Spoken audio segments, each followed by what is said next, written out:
Well, this is the last Wednesday night of our semester. We'll take a little pause through the end of the month, and then our summertime schedule will launch. I hope you're looking for opportunities to serve during the summer. Vacation Bible School will be here before you know it. Many of you faithfully serve in that area. And then on June the 23rd, our summer preaching series begins. We call it Marvelous Monday Nights. There's a meal at 5:30 and then Marvelous Monday Nights at 6:30. And we've got a great slate of preachers and ministers that are going to be speaking to us from a variety of angles that I think are going to be not only encouraging to you, but they're going to give you opportunities to invite neighbors and friends. People in your life that might not ordinarily come to church, but we're trying to provide some things that will be attractive to those folks in your life who may need a different approach in having an opportunity to hear the gospel. So, on the 23rd of June,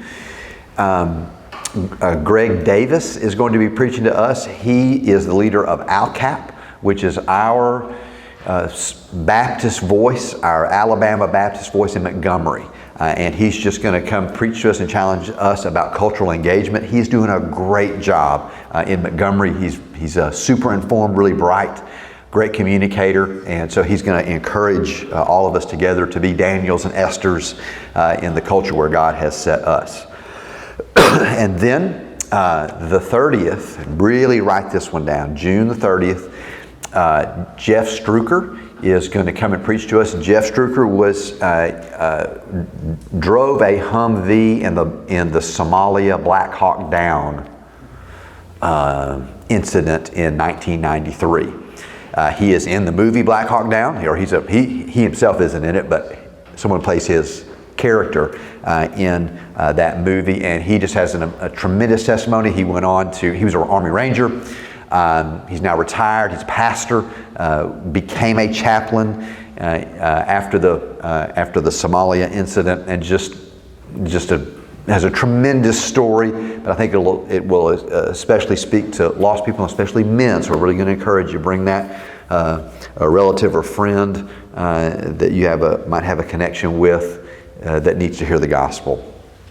And then the week after that, we're having a family conference. It's for anyone who is giving influence to the next generation. Parents, grandparents, guardians, mentors. So it's for everybody, but this conference is going to encourage and challenge people about handing on their faith to the next generation.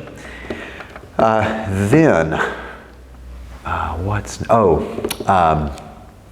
have a illusionist, if you remember from last summer, David Laughlin did a great job. And what he really does is because sometimes people feel funny about a church having a magic show. They're not sure how that all squares together. His whole show is, I'm doing illusions. I'm doing something that looks true, but it's actually false. And he sort of uses that metaphor that we don't need to be moved by what appears to be true, but we need to be moved by the real truth that can only be found in Jesus Christ. Well, he did a small show for us last year, but he's bringing his whole family, and it's going to be a really, really neat show. And this is a great opportunity to bring family, children, teenagers, and there again will be a very clear presentation of the gospel. Jamie Dew, the president of New Orleans Baptist Theological Seminary, will be coming. He has a great testimony of coming up lost, being reared in a non-Christian environment and being won to the Lord. And his testimony is God choosing someone that no one would expect. He now has 2 PhDs, and he's the president of a seminary, so he has a great story. And then my nephew, Drew Hankins, will be wrapping up the whole preaching series, really helping us to think about engaging well and encouraging all of us to be ministers as we try to reach our city as the fall gets ready to start in the month of August. So anyway, we'll remind you over and over and over and over again about these things, but mainly that you're remembering June 30, which is Jeff Struker, and July 17? Is that a Monday? 14. Oh, you're right. 16. 14. 14, July 14 are the big evangelistic outreach. So be praying now about who you're going to invite that doesn't know the Lord or isn't connected to church. Those are great events to bring your lost friends to. All right? Was there a question? Was that a conference on 14? No, that's the illusionist. That's the magician that's coming on the 14th with his whole family. David Laflin, Laflin. All right, well, so this is our last night in looking at Paul. I realized that I had more of Paul to teach on than I had time to do it. So what I'm going to do tonight is I'm just going to take you through the whole timeline of the Apostle Paul's life, give you a sense of the chronology of Paul that we get from a variety of sources, scriptural and even things from ancient history, and putting all those things together so that what's going on in the book of Acts and what's going on in Paul's letters and when he wrote those letters, all of that, you can sort of see how all of that flows together. And I'll try to tie a bow around the life and history of the Apostle Paul that can encourage you and maybe help you get to know him a little better and be able to manage what he has written to us in his letters. All right, so I'm just going to jump in the very beginning. Some of this is review, and then some of this is looking forward. I'll try to move through it quickly, so y'all listen quickly. If you have questions, just throw up your hands. So we have 4 BC. That's the birth of Jesus of Nazareth. Most of the time, the expectation is that Jesus was born in 0 AD or 0 BC, but the monk that formulated BC and AD in the 5th century AD at some point was just a few years off. And so now it's fairly well understood that King Herod died in 4 BC. That's why it's believed that Jesus was born in 4 BC, because Herod died in 4 BC. The reason we think Herod died in 4 BC is because Josephus says that Herod died during a lunar eclipse, and when they go back, and because they can do all the stuff with how far back you can predict with incredible accuracy when lunar eclipses happened, is the nearest lunar eclipse would have been in 4 BC. All right, so that's why we think Jesus was born in 4 BC. It's believed that Saul of Tarsus was born between 5 and 10 AD. So Jesus would have been about 10 to 15 years older than Saul. Why do we think this? Because when we meet Saul, he's a little too young to be in leadership, but he's a little too old. He's old enough to have the responsibilities that he has. And so it's likely that around the time that Jesus is crucified and the church is born, Paul would have been in his mid-20s or so, about that time, enough age to be known and given some responsibilities, but he's not a member of the Sanhedrin or among the rulers and elites of the day. All right? It's believed that Jesus was crucified about 30 AD. The revelation of Jesus to Saul on the road to Damascus happened probably about 33. There's a little question mark there because we're not sure, but that's a rough guesstimate using the book of Acts and how long things might have taken to transpire and coalesce around the early church after the crucifixion and resurrection of Christ. All right? So from 33 to 36 AD, Paul would have been in Damascus, where he got saved. He made a trip to Arabia, where he was just trying to sort of follow in the footsteps of Elijah, a prophet of God who had lost his way, had a fresh encounter, and is now put back on track. So he travels, he's in Damascus and does a little bit of ministry and preaching around Damascus, then travels down to Arabia, and then back to Damascus again, and then he's lowered out of a basket and makes his way from Damascus to Jerusalem. That happens in 36 AD, Paul's first post-Damascus visit to Jerusalem, and that's told about in Galatians 1, 18 through 24. Now remember again, as we went through, this would have been the time period where the early church in Jerusalem struggled with Paul. They were afraid of him. He hadn't been a Christian very long. They weren't sure they could trust him. This was a very dangerous time to be a Christian anywhere, but certainly a dangerous time to be a Christ follower in Jerusalem. As a result, they basically tell Paul, don't call us, we'll call you.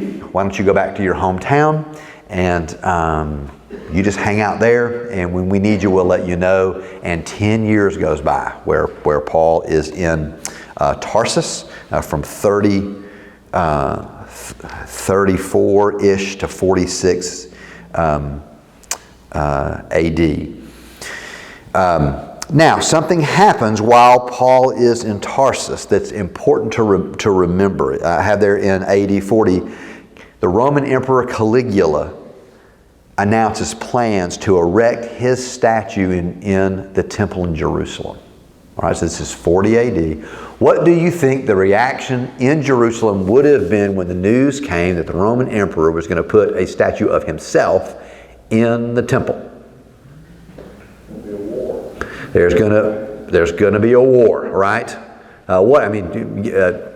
Tease that out for me a little bit. What would have been the Jewish reaction in Jerusalem?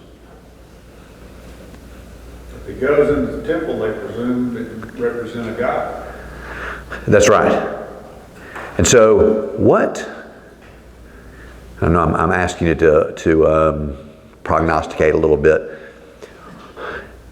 A Roman emperor statue being put in the holy place. That's what they meant, going into not just on the Temple Mount somewhere, but inside the temple, perhaps even in the Holy of Holies. What event from the Old Testament might the Jews in Jerusalem have thought that was representing in AD 40? The Antichrist, right? There's a particular kind of phrase from Daniel. That's right, the abomination of desolation that's being talked about in Daniel. Okay, here's why that's significant. As we've been talking about, one of the drivers of Jewish thinking was that the ages were turning, that they were living in the time when these great events that would bring the old creation to a conclusion and usher in a new creation, that they were living in those times. All right? Some of that was because of the way they dated Daniel. And the 770s of years had culminated around this time. And then the discussion of it looks like the abomination of desolation is going to happen. This Roman emperor has decided. And the reason why, what do y'all know about Caligula? Any of you experts in ancient history know anything about the Emperor Caligula? He's a bad dude. All right, he was a lunatic. At one point, and it's disputed whether or not he was able to pull this off, but he put forward his favorite horse, to be in the Senate. All right, what it looks like with Caligula is part of it. He thought that was funny. He hated the Senate. He loved humiliating people. He probably had some real anti-social issues going on. But he was a bad dude. And so he, as I told you last week, a development in Greco-Roman thinking was that emperors began to be worshipped. That was somewhat new. And so there's going to be this great tension surrounding who is Lord. Who is Lord at every level, including the historical and the political. Who really is the Lord? And who did Jews think was Lord? Who did Jews think was Lord? Yahweh. They thought their God was king. So that's always going to be the tension point between the Romans and the Jews. And the Romans had decided that they were just going to let these Jewish people not really worship the Roman emperor. And the reason the Romans decided to do that is because the Jews would just really tear stuff up if you force him to do that. And so they had these special rules that the Roman emperor would be honored but not worshipped. But there was always a great deal of tension concerning that. And this attempt in AD 40 for Caligula to establish the worship of himself in the Jewish temple superheated this question. Who ultimately is going to be Lord? And there's not going to be room in the empire for two. There's going to have to be a choice. And what are the Jews going to be willing? What will the Jews be willing to do when this issue is finally forced? Now, what happens in AD 40? Anybody know? Does Caligula erect this statue in the temple? And do you know? Any guesses?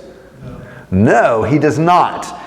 He is made to understand, you do this, and not only the Jews in Judea, the Jews in and around Jerusalem, but all Jews everywhere are going to lose their minds, and you're going to have an empire-wide conflagration, because these people at that point will not care if they live or die. And so what that continues to set in motion is we're going to have to settle this issue of where our loyalties really lie. And there's going to come a day when Rome and Jerusalem have the final clash. And when that goes down, what's it going to mean to be loyal? When that goes down, who's going to be in and who's going to be out? What do Jews do with their relationship with the emperor? All that gets heated up in the 40s, and that's going to be one of the drivers of the Apostle Paul's ministry as he goes out into the Greco-Roman Empire. Is on one hand, he's got to deal with Jews who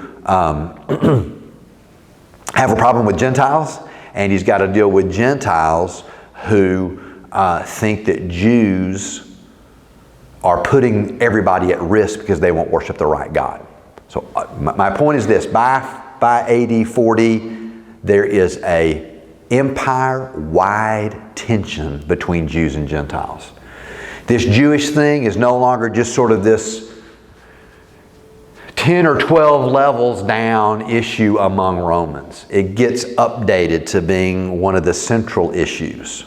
What is the dynamic between this Jewish religion and this Gentile religion?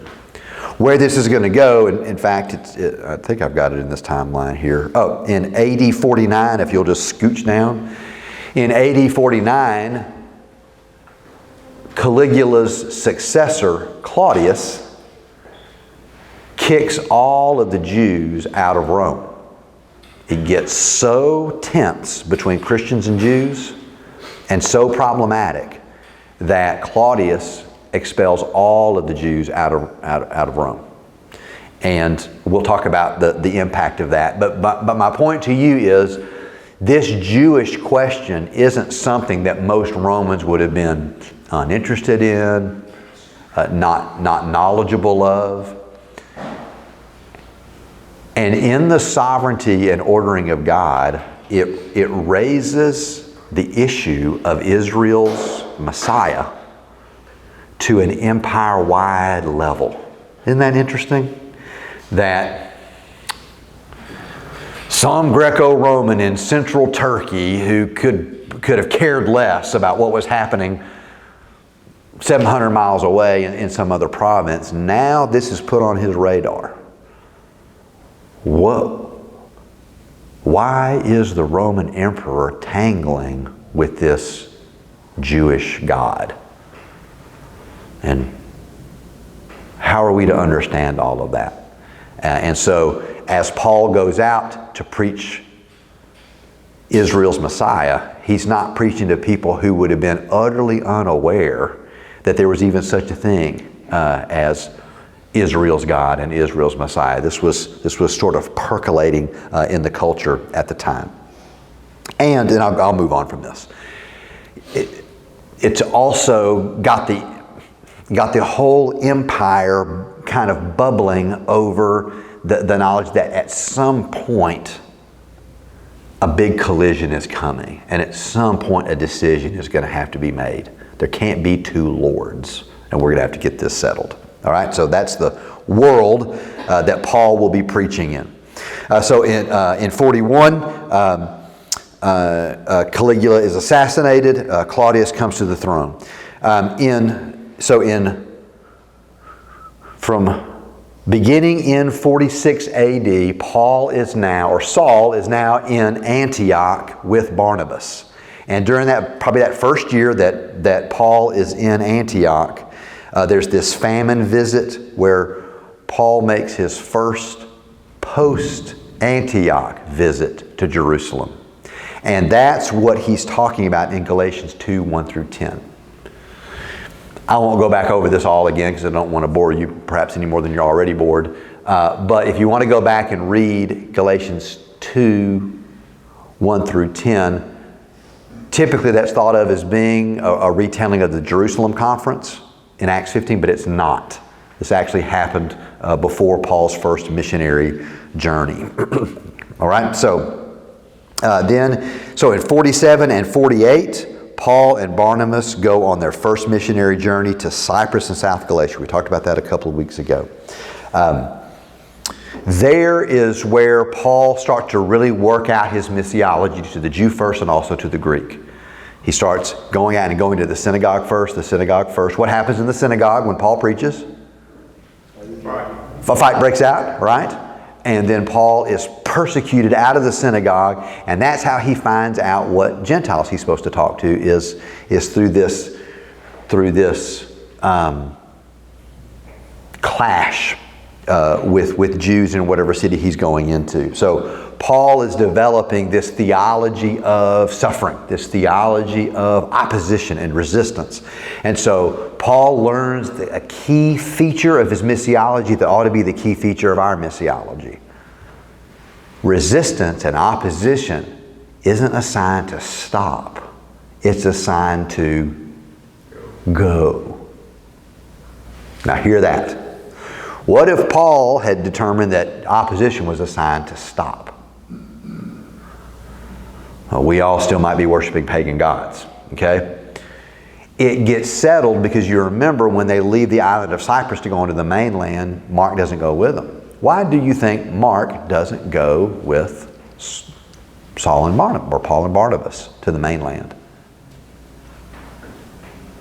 Why do you think he goes back home? There's a transfer of leadership between Barnabas and Saul. All right, there might have been some loyalties there. Preaching on Gentiles. And they're preaching to Gentiles. And he missed his mama. I had not thought about this. So Barnabas and John are related. And so his mama might really have been on the island of Cyprus, or at least family would have been there. And so this young man is getting less and less comfortable. And he's seeing persecution that's starting to break out. And he's aware enough to know this is just going to get worse and I'm going to back off. But Paul is working out this idea that the opposition and resistance isn't a sign to stop, it's a sign to go. It's a sign that God is working. And it's a sign that God's plan is unfolding in this kind of tribulation. I mean, that's what everybody's thinking about, right? We're still thinking about now, the Great Tribulation. And Paul had come to understand as a good Jew that tribulation was not a sign of God's absence, it was a sign of God's presence and God's advance. And there was always going to be a spiritual battle. Okay, so then in 48, in 48, Paul and Barnabas finished their first missionary journey and they go back to Antioch. I want to remind you, because this didn't dawn on me until about 10 years ago, that how many missionary journeys are there? You might know how many missionary journeys there are? There are 3. Very good, there are 3. And they start and end in Antioch. So always remember that. Paul does a clockwise trip, and then he kind of does a counterclockwise trip, and then he does a kind of a sort of a clockwise trip again through the eastern part of the empire. But they all start and end in Antioch. Okay? And that's important to remember in just a little bit. So, come back to Antioch, and that's when the crisis, the Galatian crisis begins. Paul gets back to Antioch. Peter's there. Okay? And how does it go at first between Paul and Peter in Antioch? We get this from Galatians. It eventually goes south. At first, Paul says Peter was perfectly happy to eat with Gentiles and to not be worried about all these Torah issues. But then some men from James come up and they catch Peter hanging out with Gentiles, and Peter gets embarrassed and he withdraws and he won't have table fellowship with Gentiles anymore. And how does Paul react to that? He throws a fit. Peter may have been pretty tough, but he had met his match in Paul. And Paul yanks him up, probably in front of everybody, and says, now how is it that you used to behave like a Gentile, and now you want the Gentiles to behave like Jews? He says, I called him out for his hypocrisy. Anybody ever been called a hypocrite in front of a crowd? It's not a very fun thing to do, but they have this meltdown. And so, my view is, and this aligns with N.T. Wright's view, that what Paul says is he travels down to Jerusalem. He's going to, and Acts tells us this, that Paul travels down to Jerusalem to give a report on the first missionary journey. But you can sort of infer from Galatians, Paul is also going down to kind of check, is there a problem? And what he tells us in Galatians is he gets down, nobody has a problem except a couple little people are upset that Titus is with them. But Paul says no leaders in Jerusalem demanded that I have Titus circumcised. So if it's such a big deal, I went down right to the mothership, and I was told right after my first missionary journey, or no one told me I was doing what was wrong. But he had found out that these people from James who had messed things up in Antioch had gone on to the church in Galatia, which is just one other click over, and it started creating trouble with the Galatians. So that by the time Paul gets back from his first missionary journey, somebody's already creating problems in Galatia. And so Paul may have written the letter to Galatians on the way down to Jerusalem after that first missionary journey. Okay? So, and then,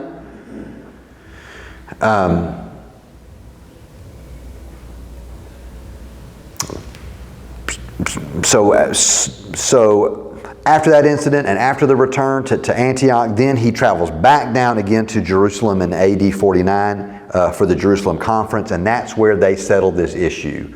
And it's spelled out very, very, very clearly in the book of Acts, Acts chapter 15.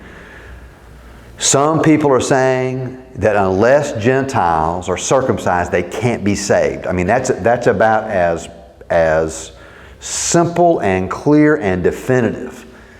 Gentiles are not really saved until they're circumcised to take on the Torah. And they go to Jerusalem to settle that issue. Is that true or is that false? And praise be to God, the church council in Jerusalem decided that was false. That you do not have to take on the law to be saved. And really, that's what it comes down to. Who is saved and who's lost? That's the fundamental question of every human, and what the church in Jerusalem determined under James's leadership. Now, James is the brother of Jesus, so he's got a lot of pull. It's kind of he's the head honcho at the church of Jerusalem, and he says, upon hearing Paul and Barnabas' story of what's happening all over Asia Minor, and then he hears from Peter that testimony about Cornelius and about what God is doing. Peter had gotten his mind. Peter had received the rebuke from Paul. and had straightened up and went to this conference in Jerusalem to help settle this issue. The church in Jerusalem decides that they will not burden Gentile Christians with anything, but they gave some conditions. You get bonus Jesus points if you can name the conditions that the church did put on Gentiles.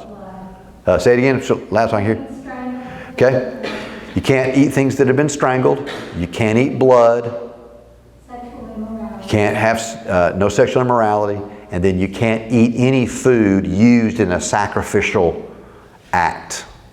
Okay? So they say to him, you are saved by grace through faith alone, except these 4 things. Is that what they're saying? They're actually giving them a law? Giving them 4 rules they have to follow?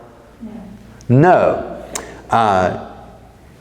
It is my belief that the 4 things that are named are the things that are disruptive between Jewish Christians and Gentile Christians. And the Jewish Christians are saying to the Gentile Christians, if you would, because it's going to make it easier for you to have good fellowship with Jewish Christians, if you could really be careful to just not kind of avoid that. It really makes it hard on Jewish Christians to feel good about stuff. And so those weren't rules related to their salvation. They were rules that were encouraging and trying to strengthen the bonds between Jewish Christians and Gentile Christians. Does that make sense to you? Okay, so that's Jerusalem Conference in 49.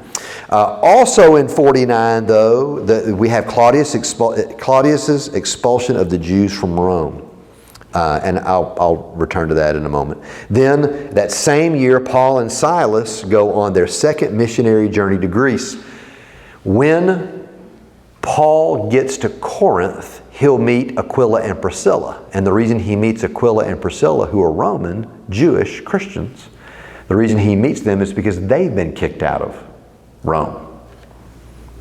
All right, so there you go. If you're ever asked that in a trivia Bible question, you'll know the answer to that. So Paul and Silas go on a second missionary journey.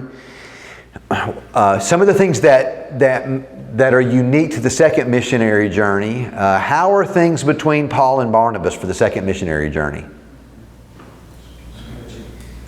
Splitsville, right?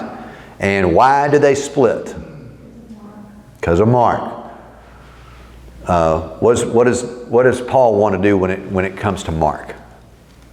He doesn't want to go, so Paul goes with someone. Yeah, he let us down last time, Paul says, so we're not taking him this time.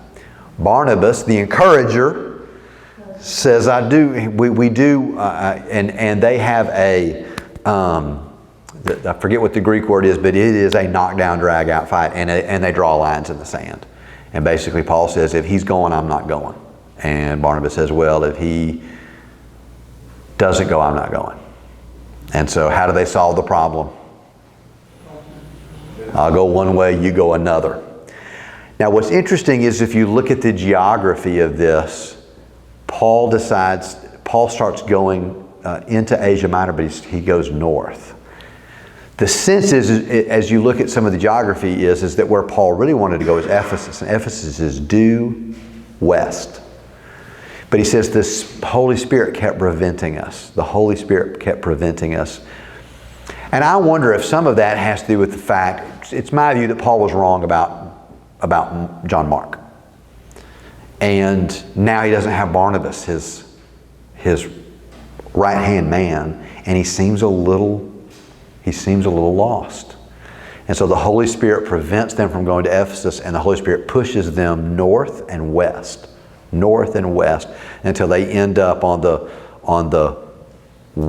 west coast of Turkey, the northwest coast of Turkey, across the sea from Europe. And when they get all that's Troas is where they get, and that's when Paul has the Macedonian vision.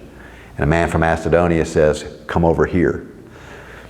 What do you think about that? What are your thoughts about Paul having a vision at that point to go to go across the sea to He was going where the Holy Spirit wanted him to go. And why do you think it took a vision at that point? Why? Well, I'm not trying to make this a trick question. Why sometimes do we need a supernatural vision? Right.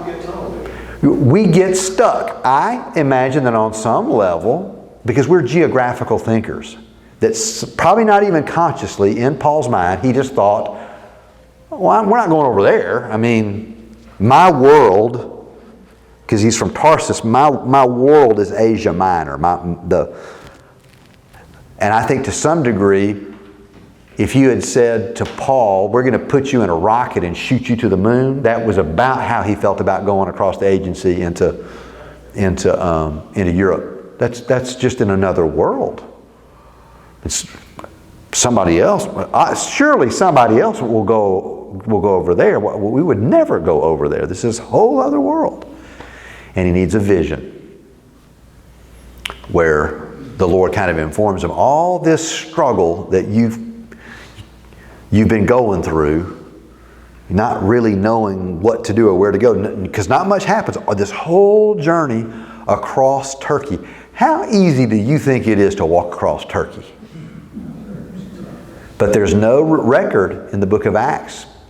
But once he leaves that familiar area that he'd already been in eastern Turkey, there's no story of any churches being planted. There's no story of him preaching or doing anything. All that long journey, all the way across Turkey. He's on the coast of Turkey. And it turns out that he didn't know why the Holy Spirit was making him go in that direction. But God works like that sometimes, doesn't he? He says, let's go. Remember when he told Abraham, let's go? What did Abraham say? Well, where are we going? And what did God say? I'll let you know when we get there. You do the walking, I'll do the talking. So get going. And so Paul, I don't think he ever had any idea that he would be the vessel used to jump. Is the agency's got to go across there at that point? Anyway, got to go across the sea into Europe to preach the gospel. So the main heart of the second missionary journey is the advance of the gospel into Europe, into what we now know as Greece. So he goes to Philippi, and Lydia is the first convert in Europe. You have that incredible story of the Philippian jailer. Y'all have heard me tell this before. Again, Paul's theology of opposition is such that when the jail opens up, because of the great earthquake, the great miracle, Paul doesn't run off and leave, but he waits there to find out what God is up to in the earthquake. What is God up to in this tribulation? And it turns out that God wanted him to lead the jailer to Christ so that the church should get planted and get launched. The other very interesting thing, and this is what's somewhat new about the European experience, is where is Lydia when Paul meets her and shares the gospel with her? She's out by a body of water. Why is... They wouldn't accept her in the synagogue. I think an interesting supposition is that there was no synagogue in Philippi, which means there weren't enough Jews. How many Jewish men did you need to start a synagogue? 10. That's not very many. And so already Paul knows on some degree, I am a long way from Kansas out here. That is certainly what he's going to find out in Corinth, right? What does he encounter in Corinth? Which is just a few miles south of Philippi. What are the folks like that become that make up the Corinthian church? They are wild. They are pagans. They need a lot of work. So that the further you get from Jerusalem, the less infused into the culture is the synagogue culture and Jewish belief and that sort of thing. So Paul goes to Philippi, and then eventually persecution breaks out, and so he heads out. He goes to Thessalonica, and a church starts there. Then he goes on to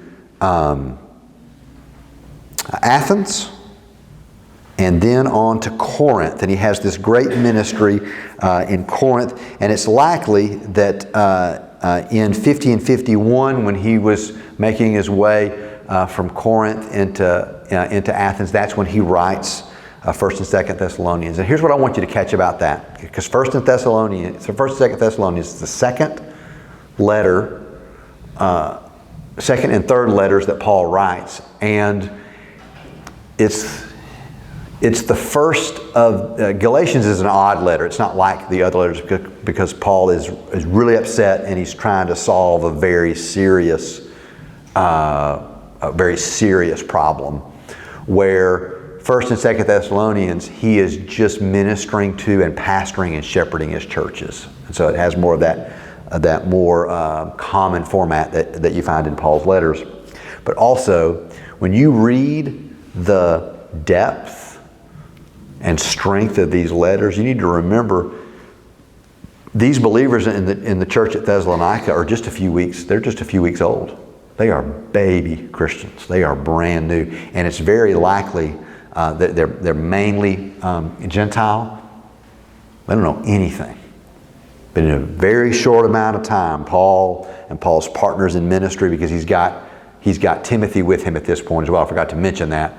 Paul picks up Timothy when he goes back to Lystra, which is where he had planted a church during his first missionary journey, and he picks up Timothy. So he's got Timothy with him, he's got Silas with him, he's got these helpers to help him disciple people, but in just a few months, he's able to leave this fledgling church in Thessalonica and encourage them with instruction that's for people we would consider to be moving forward in their maturity. So he has a long ministry, I think 18 months, I think that's right, in Corinth, from 51 to 52. And then he's goes from Corinth. He's made a vow. It's when he shaves his head. And he's made a vow and he wants to go back to Jerusalem. He's got Aquila and Priscilla with him. They leave Corinth and they're kind of scooting along the edge of the Mediterranean, and so they brush by Ephesus, which is where Paul has been wanting to go the whole time. And he gets to Ephesus. He finds some people there who know about the baptism of John, but they are iffy. And that's also where Paul meets Apollos. And Apollos is familiar with the baptism of John, but he still needs to be coached up a little bit. I think I have that right. But Paul needs to get to Jerusalem. And if I have this right, he's trying to get there before the Passover, and that has to do with travel and weather and all that sort of stuff. So he would have wanted to stay longer in Ephesus, but he really needs to get home. So he goes back home to Jerusalem, gives them a report, and then goes back up to Antioch, and he kind of gets reset and refueled again. And then the third missionary comes, and Paul goes directly to Ephesus. That's where he's been wanting to go. So he heads straight to Ephesus. And that's where he has this great ministry from 53 to 56 AD. Paul is in Ephesus. While he's in Ephesus, he writes 1 Corinthians because he had planted the church in Corinth. And 53 AD starts this process of conflict between Paul and the Corinthians that's going to be, so Paul has gotten some reports from Chloe's people that there are problems going on, and then I think Paul gets a letter from the Corinthians where they've got some questions for him. Then Paul writes 1 Corinthians, and then there is a painful letter and a painful visit, and then Paul starts making his way to go see the Corinthians again, but he's kind of not sure if he should go. And then he gets a report, I think, from Timothy somewhere in Asia Minor. Somewhere in Greece, that that the Corinthians have repented and responded and returned back to Paul. And Paul writes 2 Corinthians to them in advance of a visit that he's going to make to Corinth. All right? I know that's a lot, but so there's this series of back and forth interactions between Paul and the Corinthian church. And just make note that it's in 54 that Claudius dies, and he's replaced by Nero. Quickly, anybody give me the significance of the fact that Claudius is dead and now Nero is emperor? Why is that going to be significant for Paul and the church? Yeah, if you think Caligula was bad, Nero really becomes the alpha persecutor of the church, and most likely is the one who kills both, or has both Paul and Peter executed. All right, so he's a bad dude. So the church is fixing to move back into this time of strong persecution. All right, so Paul is in Ephesus, and this is some speculation, but a good explanation of the data we have in Acts and in Paul's letters is that he was put in prison in Ephesus for an extended period of time. In prison he writes Philippians, Philemon, Colossians, and Ephesians. And these are called the prison epistles, creatively enough. They're called the prison epistles. And this appears also to have been maybe a dark night of the soul for Paul, especially as you read 2 Corinthians. I think his early years in Ephesus he had tremendous success. Booming, growing. It's in this town where he wanted to be. I think Paul knew, if I can establish a strong foothold in Ephesus is the central church in that series of letters that are written in the book of Revelation. And so I think Paul knows, if I can get the church established in Ephesus in Asia Minor, that's going to be key to my strategy in Asia Minor. And it goes so well at first. But then Acts tells the story of this riot breaking out. Acts does not tell the story of Paul being in prison in Ephesus, but that there was some real trouble. And if you try to match up the letters and the dates and the details within the letters, a good explanation of what goes on is that Paul wrote those prison epistles not from Rome, but from Ephesians. So I'm an advocate of an Ephesian imprisonment, not Roman imprisonment. So in 56, he's released from prison. He travels from Ephesus to Corinth and writes 2 Corinthians as he's making his way to go check it on the church in Corinth. In the interest of time, I won't go into any further detail, but things had gone. The other reason that why Paul's imprisonment in Ephesus would have been so difficult is because not only was he in prison and life was hard, but this mess with the Corinthian church had broken out and kind of broken his heart. So he writes, on his way to Corinth, he writes 2 Corinthians, and then while he's in Corinth the second time, on the third missionary journey, he writes the letter to the Romans. Now remember this is what makes Romans different.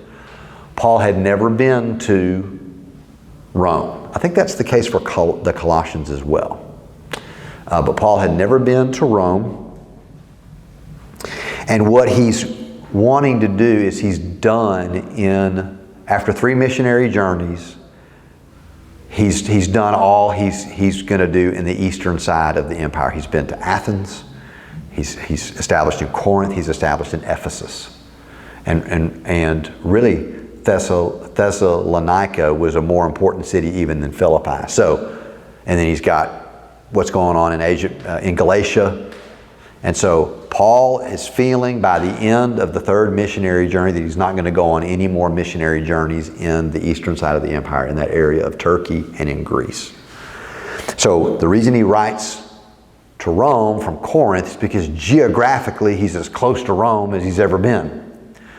And what he knows is, because he's started to get a bigger vision that began with his vision of going into Europe, is Paul now really genuinely believes that the gospel is to be preached all over the world to the ends of the earth. And where are the ends of the earth to a guy like Paul? Spain. Ne plus ultra. That's what it said on the Rock of Gibraltar. Nothing else. This is it. There's nothing else out there. And so, and I think this is also driven somewhat by Paul's eschatology. Even Jesus says the word will be preached all over the world, and then what will happen? And the end will come. All right? So Paul now knows he wants to try to get to Spain, and if he's going to get to Spain, and he speaks of that specifically, he tells the Romans, I want to go to Spain. But to go to Spain, he needs a headquarters. He needs an Antioch in the west. And he wants Rome to be his Antioch in the west.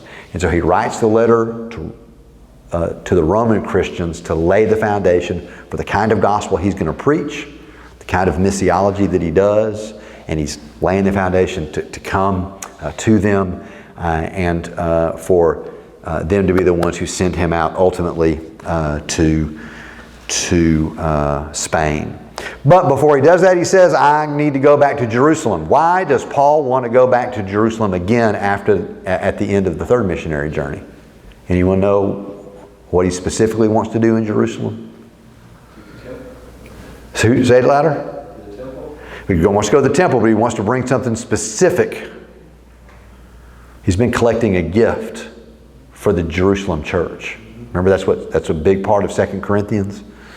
Is I want y'all to collect this offering. I'm going to bring this gift back to the Jerusalem church so I can prove to these Jewish Christians God's Abrahamic plan to reach you and then through you to reach the whole world. That's really happening because of your faithfulness. And so he's bringing back some blessing from the Gentiles. And then he knows he's going to make this trip to Jerusalem and he's never going to see Jerusalem again. So he writes the letter to the Romans, then he starts making his way home. He passes by Ephesus. Remember, he doesn't even go to Ephesus. He just stops in Miletus, which is on the coast.